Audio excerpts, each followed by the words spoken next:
Olá para você que está nos acompanhando, chegando agora na programação da TV Indaiá, canal 26, UHF de Indaiatuba para toda a nossa região. Obrigado pelo carinho da sua audiência. Eu sou Jair Italiano e esse é o Papo Livre que está no ar. E aqui comigo a Maria Helena Vecbecha, ela que é terapeuta corporal e ela faz uma palestra chamada O Poder do Pensamento. É um assunto muito interessante, tenho certeza que você vai ficar tão extasiado, interessado quanto eu. Maria Helena, obrigado pela participação. Vamos falar um pouquinho sobre o que faz uma terapeuta corporal. Bem, o terapeuta pode atuar com várias técnicas, né? No meu caso, eu sou acupunturista, trabalho com auriculoacupuntura, acupuntura sistêmica, sou terapeuta floral, também trabalho com fitoterapia, cromoterapia, reiki e outras técnicas que ajudam no equilíbrio da pessoa, tanto no físico, no mental, emocional, porque trabalha a pessoa como um todo. Né? Tá. Porque muitas vezes a pessoa tem um problema, por exemplo, uma dor de estômago. Aquela dor de estômago está já no físico, mas o que originou isso geralmente é algum padrão emocional, alguma tendência que ela tem na forma dela reagir às situações que fez com que aquilo somatizasse e criasse aquele comprometimento. Tá. Geralmente, pessoas que têm problemas no estômago são pessoas com tendência a ter preocupação excessiva, excesso de pensamento. Né? Eu tenho uma amiga minha que dizia o seguinte, a gente acaba sentindo os pensamentos no estômago, acho que tem a ver, né? Tem a ver, E embora ela dissesse isso sem nenhuma técnica, por brincadeira, ela dizia, a gente sente no estômago. Mas tem a ver sim, tanto que a preocupação geralmente compromete essa parte do estômago, né? Uhum. Excesso de pensamento, Você estava dizendo para mim que isso tem muito a ver com a medicina chinesa, né? Que tem para cada órgão do corpo uma como é que se diz, uma destinação em relação aos sentimentos ou vice-versa. Isso, cada órgão, né, conjunto de órgãos, porque na medicina chinesa a gente relaciona os elementos, né? Então, por exemplo, o coração, o desequilíbrio dele é causado pela euforia, por ansiedade, né? Por excitação excessiva. Então, pode estar desequilibrando a energia e causando patologias. O fígado, na realidade, ele é o acoplador de todas as emoções. Então, as emoções vão para o fígado e ele distribui para os outros órgãos. É o gerentão. É o gerentão. E o que fica no fígado é a raiva. Aí é o que desequilibra. Tá. O fígado, por exemplo, ele rege certos órgãos. Ele rege os olhos, o sistema reprodutor e tendões e ligamentos. E quando a pessoa tende a sentir muita raiva, a ficar enfurecido, a natureza dela tem a tendência de ter esses padrões de sentimento, de raiva, ressentimento, acaba comprometendo os ligamentos, tendo problema de articulações, tendinites, né? E tendo problemas do sistema reprodutor, ginecológicos, o homem também no sistema reprodutor masculino, e as TPMs mais acentuadas, né? Entendi. E problemas de visões também. Pode perceber que tem pessoas que, não, mas isso é hereditário, tem problema de visão, porque fica com hipermetropia, miopia, né? Estigmatismo, muito cedo. Tem que observar, pode ser hereditário, mas tem uma tendência também com as emoções. Eu tive uma vez, por um problema que eu passei, na medicina tradicional, o médico falou, não, isso não tem nada a ver, tá. O câncer, ele está ligado diretamente a uma mágoa. Uhum. É isso mesmo? Sim, no nosso estudo, a pessoa como um todo está ligado a mágoas, né, a ressentimento. Uhum. Né? Faz com que o nosso corpo, como eu disse, quando você pensa, você vibra. Por exemplo, quando o celular, eu vou mudar um pouquinho para poder chegar nessa resposta. Quando você recebe uma informação através do celular, uma ligação do celular, como é que chegou aquela informação? Foi através de ondas, frequências, né? Que fez com que quando chegasse no celular, reconhecesse e transformasse na informação, né? A pessoa conversa como se estivesse aqui. Na televisão, nós estamos falando agora, história. Vai chegar a mesma coisa. E quando a gente pensa, o nosso corpo também produz, o nosso pensamento faz com que o nosso corpo vibre e produza frequências. E essas frequências, quando ela é, assim, coisa rápida, ela não vai produzir uma somatização, não vai realizar uma somatização. Mas quando ela é constante, aquilo fica vibrando por muito tempo em nosso corpo, as nossas células vão vibrando sempre daquela forma e vão fazendo com que somatize aquele registro daquele pensamento. Entendi. E isso pode desequilibrar, porque o pensamento não saudável, né, vamos dizer, um pensamento negativo, ele vai desequilibrando o nosso metabolismo, as nossas células, e vai produzindo, então, esses registros. E no caso da mágoa, pode produzir essas alterações celulares. Inclusive ela fez um teste comigo aqui, uma coisa muito interessante, que o meu dedo, eu segurei meu dedo fechado assim, e ela colocou força para abrir. Eu achei muito interessante que assim, ela falou, pensa numa coisa ruim. Eu pensei, ela abriu meu dedo. Depois ela falou, agora pensa numa coisa boa, fixei o pensamento e ela tentou abrir e não conseguiu. E aí, explica para nós o que aconteceu. Esse é um teste chamado neuromuscular ou Oring teste. Por que neuromuscular? Porque neurologicamente, quando você pensa, quando eu toco em você assim, não vem a sensação rápida? Sim. Então, porque já foi até o cérebro e voltou. Então, quando você pensa, a reação é rápida no seu corpo, ela reflete. Quando nós fizemos a nossa relação de força primeiro, para eu ver a minha relação de força com você, e quando você pensou a coisa ruim, abriu, porque você perdeu a força. O pensamento de problemas tira a sua força, desequilibra o seu corpo. Entendi. Quando você pensou a coisa boa, te deu energia, te deu força. Então, eu sempre digo assim, eu sou um estímulo, como todas as situações ao seu redor na sua vida. Um funcionário, um patrão, um colega, uma esposa, um marido, uma pessoa, um trânsito ruim, um problema financeiro, um estímulo. Tudo aquilo que possa te fazer bem ou te fazer mal. Um estímulo que vem de fora. Quando esse estímulo chega até você, quem é que decide como vai reagir? Por exemplo, quando eu disse, pensa uma coisa ruim, quem foi que decidiu pensar? Fui eu. Foi você. Quando eu sugeri, pensa coisa boa, quem foi que decidiu? Fui eu também. Então, que poder que os estímulos têm na sua vida?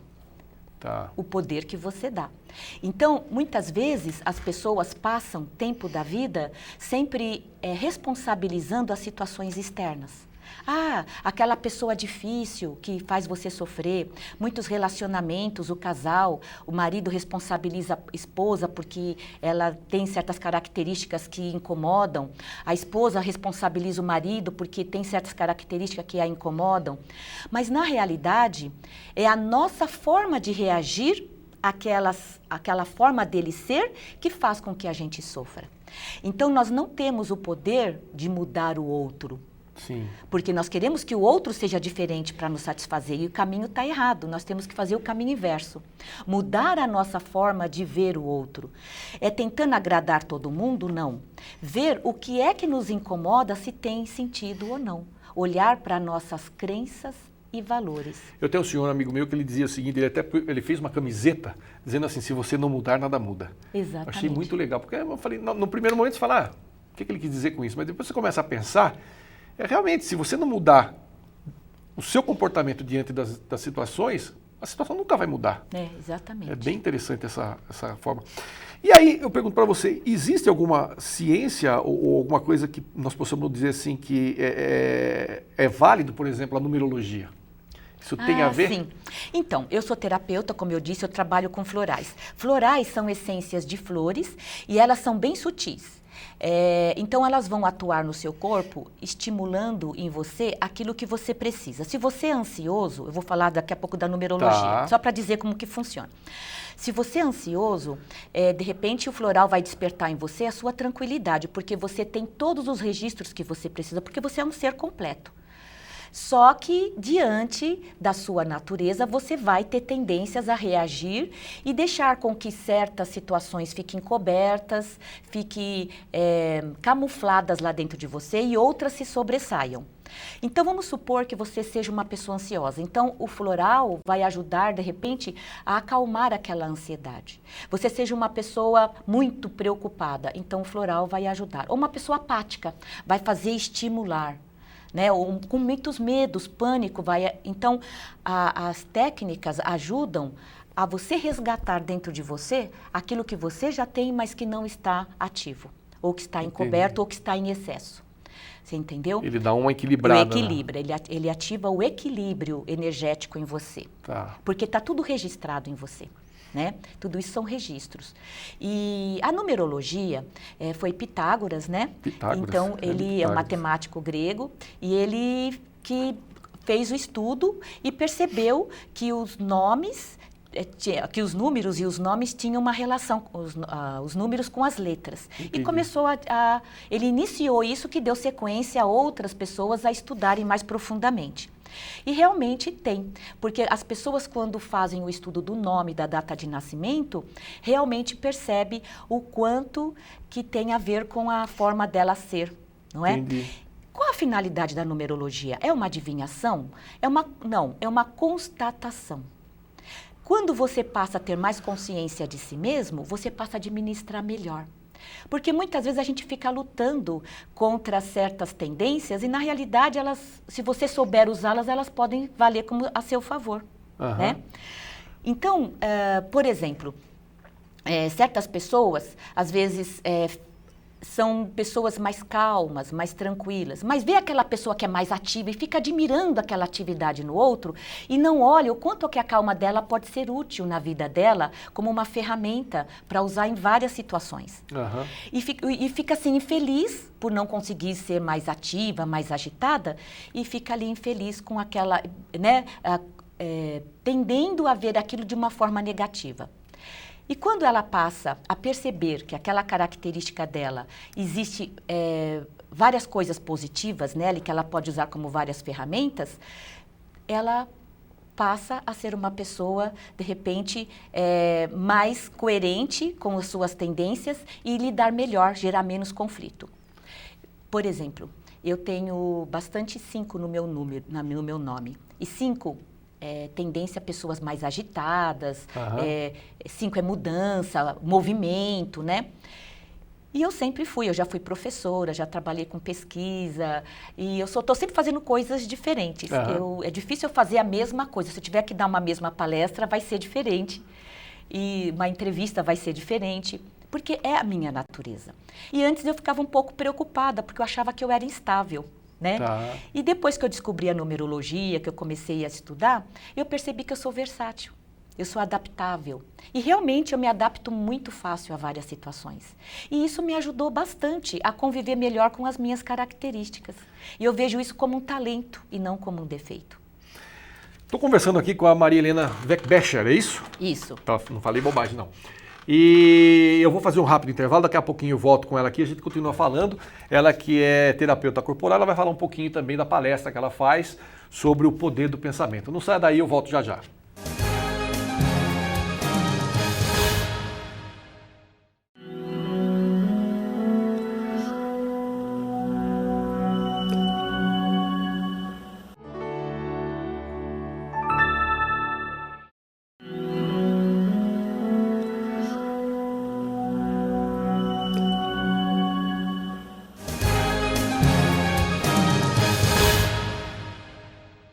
Estamos de volta com o nosso Papo Livre, aqui comigo a Maria Helena Weckbecher, ela que é terapeuta corporal. Nós estávamos falando aqui, trocando figurinha aqui durante o intervalo, e ela estava me explicando essa questão da numerologia. Dá um apanhadão geral, então, só para a gente falar sobre isso. Claro que as letras são divididas de 1 a 9, aí você vai fazendo a sequência, né? E aí, quando você faz uma avaliação, conta para a gente um pouquinho sobre o significado desses números. Então, como eu disse, cada letra tem uma frequência e um valor. Quando vai fazer o estudo do nome da pessoa, as vogais, elas estão relacionadas com o estudo da alma, a gente chama a alma, que é o seu eu verdadeiro. Aquele eu que as pessoas podem até não perceber, mas você é a frequência forte sua. Depois tem as consoantes, que é a aparência, como as pessoas te veem. E o nome completo é o destino, que é a sua missão, o papel que você veio desempenhar nessa vida. E sua data de nascimento é a sua lição de vida, aquilo que você veio aprender, né? Que é o seu aprendizado aqui na Terra. Existem muitas outras informações, existem os pináculos, os períodos, né? Ano pessoal, os períodos que você veio para vibra aquela situação, a vida lhe dá oportunidade para você aprender certas situações naquele período. Então são tendências que você veio viver, né? E como é que essa palestra que você elaborou, ela é destinada a quem? Como é que você trabalha isso? A todas as pessoas. Palestra sobre o poder do pensamento é justamente uma forma que eu me propus a esclarecer as pessoas e assumir o poder sobre si mesma. O que acontece? Nós delegamos muito poder aos outros sobre nossa vida. Tanto por comodismo, porque é muito mais fácil responsabilizar os outros pelas nossas dificuldades, pelas nossas mazelas ou pelo poder de decisão, do que assumirmos o poder sobre o nosso caminho, sobre as nossas decisões. E está na hora já da gente assumir o poder sobre nós mesmos, para nos tornarmos livres, né? Tornarmos livres. E essa liberdade é que faz a pessoa ser feliz, faz com que ela seja independente e dona do seu próprio caminho. Eu vejo que as pessoas hoje em dia têm muito dessa coisa de querer extrapolar o conhecimento. De que forma? De tentar buscar o caminho, mas assim, sempre focado no outro. É que, como você acabou de dizer no primeiro bloco, você também disse isso. Nós temos o mau hábito de olhar para o outro e achar que o outro tem que mudar para se adaptar ao nosso jeito. Quando, na verdade, a situação ela existe independente da nossa ação ou não. E quando a gente consegue se dar conta que quando nós mudamos o nosso comportamento, nós mudamos a nossa tendência, a situação passa a ter uma outra configuração, embora ela seja a mesma. Então, como você interfere sobre o outro? Como você falou desse teste, do Oring Test, teste neuromuscular, que faz com que o seu... comprova que o seu corpo vibra quando você pensa. Assim como o seu corpo vibra, você vibra ao seu redor. Que foi aquele teste que você fez comigo da Aura. Da Aura Meter, mostrando que você tem um campo eletromagnético, que a gente chama de aura, e que esse campo ele pode expandir ou contrair de acordo com o seu padrão de pensamento, né? Com a frequência que você vibra. Você já percebeu que você chega em alguns lugares, você às vezes não se sente bem, agitado, quer sair? Sim. Às vezes você senta numa cadeira, aquilo te incomoda, parece que não está bem, você tem que mudar de lugar. O que é isso? É mágica? É místico? Não, é física. Porque a cadeira ela é formada por átomos. Né? Ela é matéria. Quando você senta ali, você está pensando, você está vibrando. A sua eletricidade... Você está exalando energia. A sua frequência vai ficar ali, ela vai fazer essa leitura. Quando outra pessoa senta, ela está com aquela leitura. Ela pode estar sentindo, uma pessoa mais sensível, o registro que ficou ali. Entendi. É muito interessante. A mesma coisa quando você entra num ambiente. Um ambiente muito agradável que não dá vontade de sair dele. E quando você entra num ambiente que está aquele peso, aquela frequência negativa de pensamentos, de padrões que não são bons, né? E você acaba entrando e se sentindo desconfortável, porque a vibração está vibrando no ar, nos objetos, aquela tendência. E o que é isso? Frequência de pensamento, tendência das pessoas. É porque as pessoas são ruins, você toca nela, sente um mal-estar? Não, ela está vivendo um padrão ruim. Ela até pode ter uma tendência ruim, ser uma pessoa má. Pode ser, mas às vezes não. Às vezes nós não estamos bem. Às vezes você não está bem, alguém chega perto de você e não vai se sentir bem. Por quê? Porque é aquele momento seu, que você está vibrando aquele padrão ruim naquele momento. Entendi. Né? Ou de problema de saúde, ou uma preocupação, não é? Entendi. Então, quando a gente passa a compreender isso, nós passamos a conviver melhor com as nossas limitações e passamos a compreender o outro melhor. Porque cada pessoa é uma pessoa. E nós queremos que o outro entenda da forma com que a gente vê. Quando você olha o outro e vai fazer uma leitura ou uma situação, você vai ver com os registros que você tem, com o seu contexto, com os valores e as crenças que você tem, que não é a mesma aquela crença, aquele valor que o outro tem. Então, vamos supor, você coloca um copo com água aqui, uma pessoa vai olhar aquele copo com água, vai olhar, de repente, aquele copo de água está cheio, o outro vai falar, mas o formato desse copo é bonito. Cada um vai ver aquele copo com as suas percepções pessoais. Você sabe que eu vi uma experiência esses tempos atrás na TV e na internet, é bem repercutido, se você entrar no YouTube você vai ver isso, que eles conseguiram congelar uma molécula de água, quer dizer, como é que se diz, a água congelada, então ela pegou uma molécula de um copo onde estava ouvindo música clássica e de um copo onde tinha uma energia muito ruim, um rock pauleiro e tudo mais. Você percebe nitidamente a diferença das duas moléculas de água. E aí a pessoa que fala diz exatamente isso. Fala, ó, quando você está em paz, está tranquilo, não tá sereno, você tem essa vibração que a água tem, porque nós temos 70% de água no corpo, de líquido. E aí você pega a vibração de uma coisa pesada, dura, pancadão e coisa e tal, você tem uma coisa mais diferente, bem diferenciada. Seria mais ou menos isso, seria mais ou menos a mesma coisa. Na minha palestra eu tenho um slide. Dessa... A Vanessa, acho que pegou. Tem essa imagem, depois se você quiser mostrar. Tá aqui na Tá, então vamos colocar aí para você dar uma olhadinha. Essa imagem qual que é? Sobre essa experiência. Sobre isso mesmo. Orações, como é que fica, palavras positivas, músicas clássicas, como é que fica uma molécula, e sobre ameaça de morte, sobre palavras negativas, sobre o som de voz do Hitler, como é que ficaram as moléculas da água.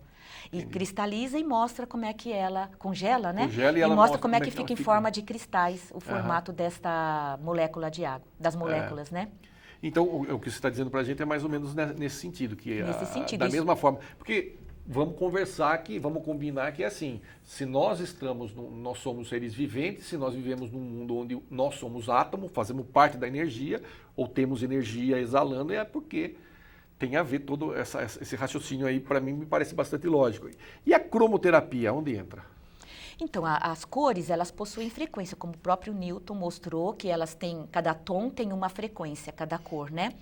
E o corpo também tem a frequência. Então, nós temos a cor, o verde, que é uma cor neutra, tanto porque ele é o conjunto do azul com o amarelo. O azul é uma cor quente, o azul é uma cor fria, o amarelo é uma cor quente, e as duas juntas formam o verde, que é neutro. Tem o azul, que é uma cor fria, tem que faz parte o azul claro, o azul índigo e o violeta, que são cores frias. E o amarelo, o laranja e o vermelho, que são cores quentes, né? E essas cores, elas possuem uma frequência, quando medida a frequência dela, e o nosso corpo possui frequência também, vibração. E de acordo com o padrão que a pessoa está ali, o cromoterapeuta vai saber que cor utilizar para equilibrar aquela frequência.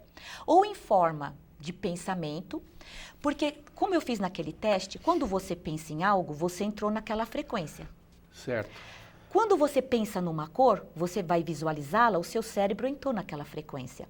Você pode fazer esse exercício com o pensamento, como eu posso aplicar a cor com um aparelho de cromoterapia. Está emitindo a cor através de lâmpada, de cristais, que vai emitir aquela cor. E aquela cor vibra no seu corpo e vai te acalmar ou te estimular de acordo com o padrão que você estiver apresentando ou de acordo com a patologia que você tem. Por exemplo, uma pessoa que tem dores articulares, eu vou estar aplicando o verde e o azul. Né? Dependendo do tipo a cor violeta, ela acaba atuando como antibiótico natural. Então, dependendo do tipo de problema, vai ter a Uma ação. pessoa ansiosa... O azul seria o azul. É até bom deixar o azul no ambiente por deixa umas horinhas o azul ligado, e mesmo que você não fique direto. Por quê? Também pode gerar apatia, porque se fica com o azul direto ligado, ele vai te acalmar tanto que te deixa apático. Por exemplo, num quarto de um casal que está muito agitado, pode colocar o azul, mas não por muito tempo, porque senão pode diminuir a libido do casal. Então tem que pôr um laranja para estimular. Tá com problema, tá muita agitação, muita preocupação. Então, precisa estimular a libido do casal, põe uma cor laranja, um amarelo, né? Para que estimule, mas também não pode pôr em excesso. E no ambiente de negócios? Num lugar que trabalha com criatividade, com o amarelo. O amarelo, né? O amarelo, mas também tomar cuidado, porque o amarelo em excesso pode causar também uma agitação. Mas o amarelo, ele é muito bom porque ele estimula a concentração e a criatividade. Entendi. O amarelo, o laranja trabalha muito a criatividade. No ambiente de saúde, é o verde. É o verde. É por isso que a gente entra em alguns hospitais e consultórios, tem essa coisa do verdinho claro, para não ficar aquela síndrome do branco. Em restaurante, é o vermelho, que estimula o apetite, né? Eu sempre falo isso para os meus alunos lá do marketing, é o seguinte, vocês nunca vão ver um açougue pintado de verde, porque ele repulsa, você já imaginou carne verde, a carne podre, é a associação que a gente faz inconscientemente. Então você nunca vai ver um açougue pintado de verde. Se vir, pode ter certeza, o cara tá danado. Marilena, muito obrigado pela participação, foi um prazer recebê-la aqui. Espero que você volte outras vezes para a gente conversar mais sobre esse assunto, que é muito interessante. Tá bem, eu que agradeço a oportunidade e espero que as pessoas passem a perceber a si mesmas, né? Para olhar para si e ver o que pode ser feito. Você tem um site, um e-mail? Eu tenho um site que chama Nucleoterapia, né? .com.br, está aparecendo aí na telinha para você ver. E quem quiser saber mais, depois entra em contato com ela, tá certo? Tá certo. Obrigado mais uma vez, obrigado você de casa pelo carinho da audiência, eu fico por aqui. A gente se vê no próximo encontro, até lá, fiquem com Deus, muita paz.